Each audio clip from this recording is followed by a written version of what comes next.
G'day Raiders family, Berkey, and welcome to a fairly long hiatus for Berkey's top 10, guys. Apologies for not being around, or I've still been around, but haven't been sharing, hopefully, my thoughts on how the Raiders have gone and going and will go.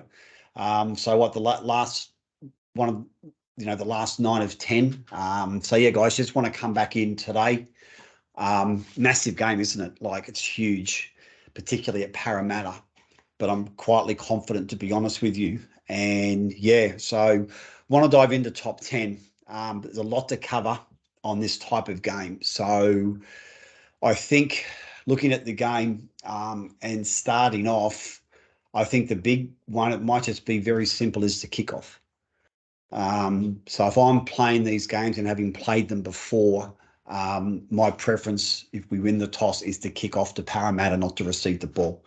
Because you note in these big games, particularly State of Origin matches, the first set of six is immense. The pressure's immense, and the line speed of the side that is defending is critical and crucial, and can really set the tone for the night.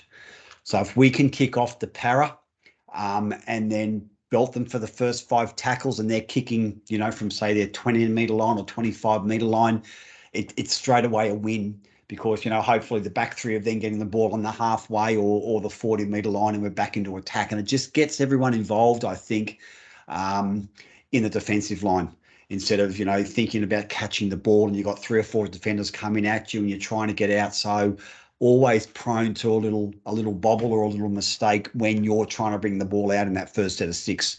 So I think the kickoff, whilst it just seems such a simple issue, can really set the tone for tonight, particularly in semis.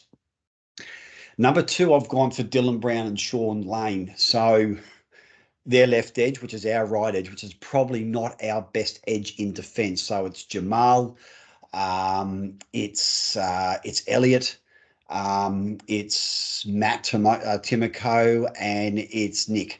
So it's not our best defensive, and particularly last time we played Parramatta, Dylan Brown really cut us to pieces attacking our left edge. So Jink out wide, and he'd step on the left foot, really catching our markers and our middle and edge defenders not coming across quick enough to cut him off.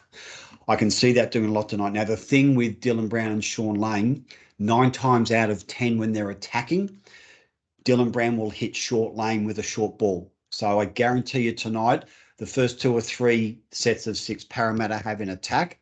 When it goes to Dylan Brown, he's looking for Sean Lane. He's not going to be looking out the back for Clint Gutherson or wide to Opacek or Penasini, whoever that left centre is going to be.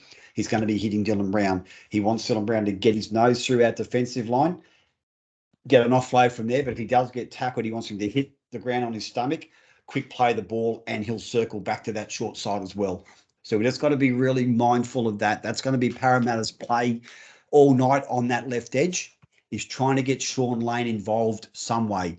Later on in the game, you'll find that Dylan Brown will then go out the back behind Sean Lane and hit Gutherson or hit a centre, quick play the ball, and then Sean Lane and Dylan Brown circle around to the short side.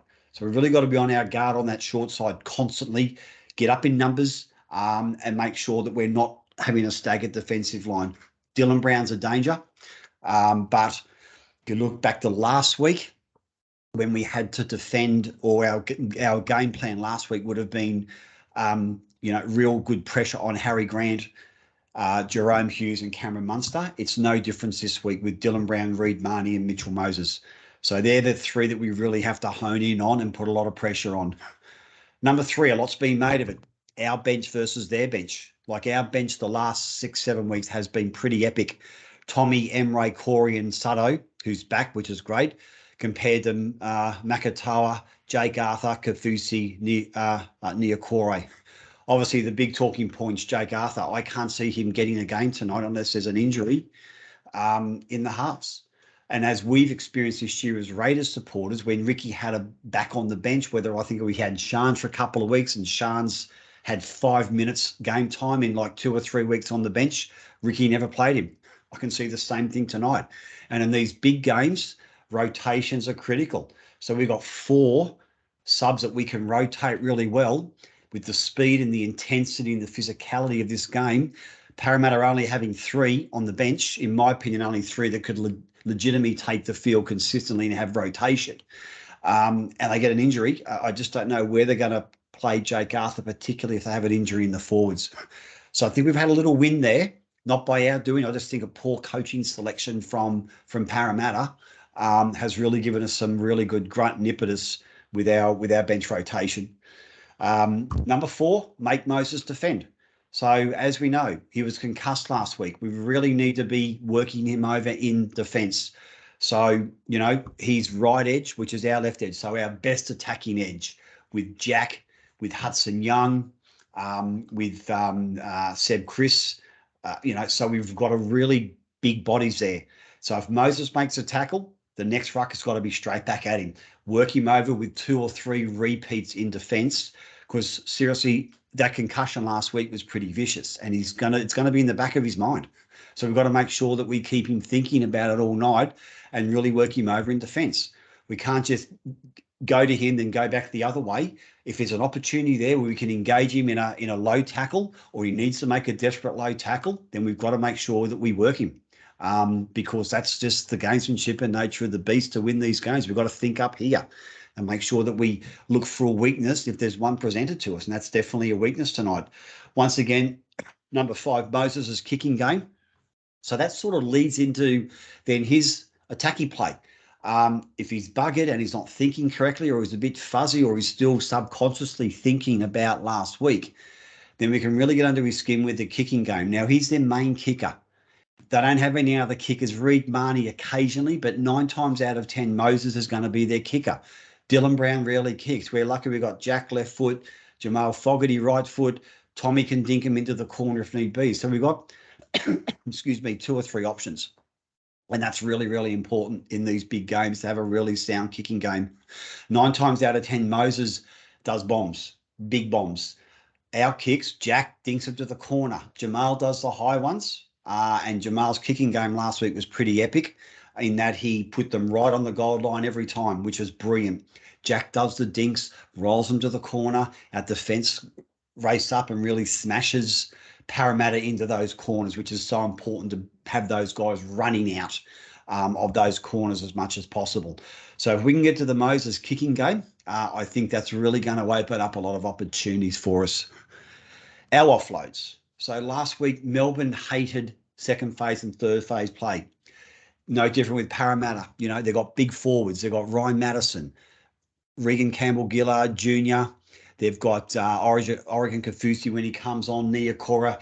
They're big men. They don't like doing second or third tackles in the first set of 6, or on the first tackle where they've got to repeat and double up to try and get another tackle done because of an offload.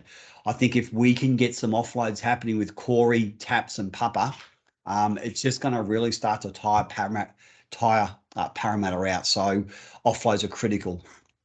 Number 7, the crowd noise. Now, if you hark back to 2019, which was a famous night for Canberra, we beat South Sydney at home.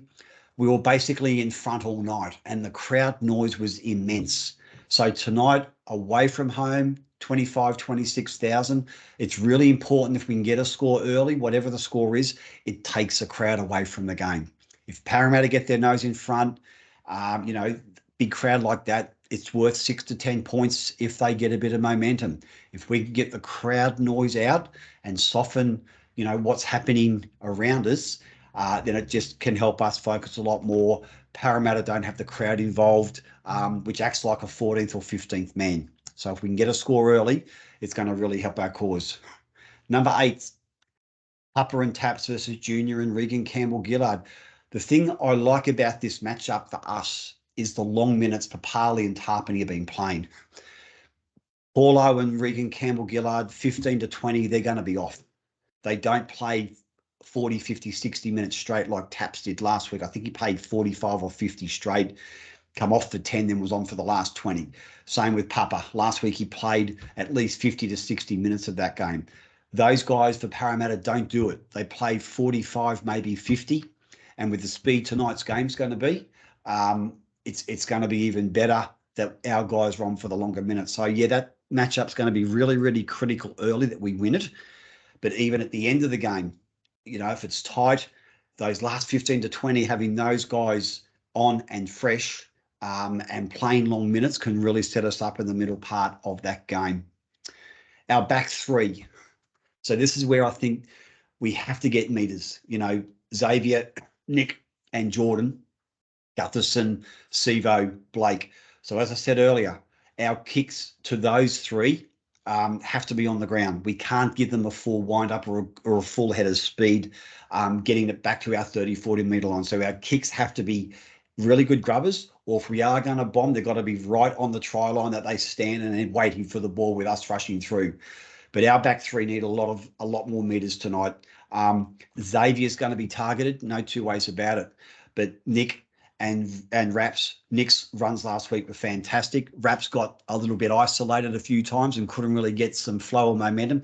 Did some great runs, don't get me wrong, but we need a lot more from our back three tonight. We need them, running 100 metres just to get us on that front foot to get our attack happening.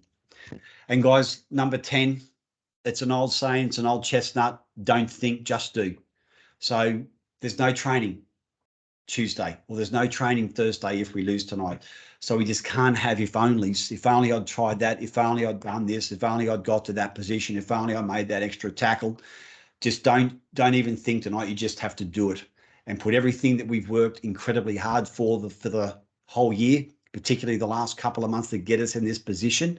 It'd be a real shame if we didn't put in a great performance tonight just by doing what we've been doing. So we just got to get out there, play our game, forget what Parramatta are doing, just worry about ourselves, and everything will take care of itself. So, guys, that's it for my top 10. What are we? We're 3.5, nearly just under 4 hours from kickoff, guys. I'm quietly confident, actually. I feel a lot better looking through the teams, looking through our structure, looking at the way we played last week against a really physical, good Melbourne side in Melbourne. I'm liking the matchups of our side tonight, particularly some of our strengths that Parramatta don't have around that bench especially. So, guys, that's it for my top 10. As always, thanks very much for your support, guys. Apologies once again for not being on here earlier or sooner. But as always, guys, this is Bourkeys. Bleed green, out.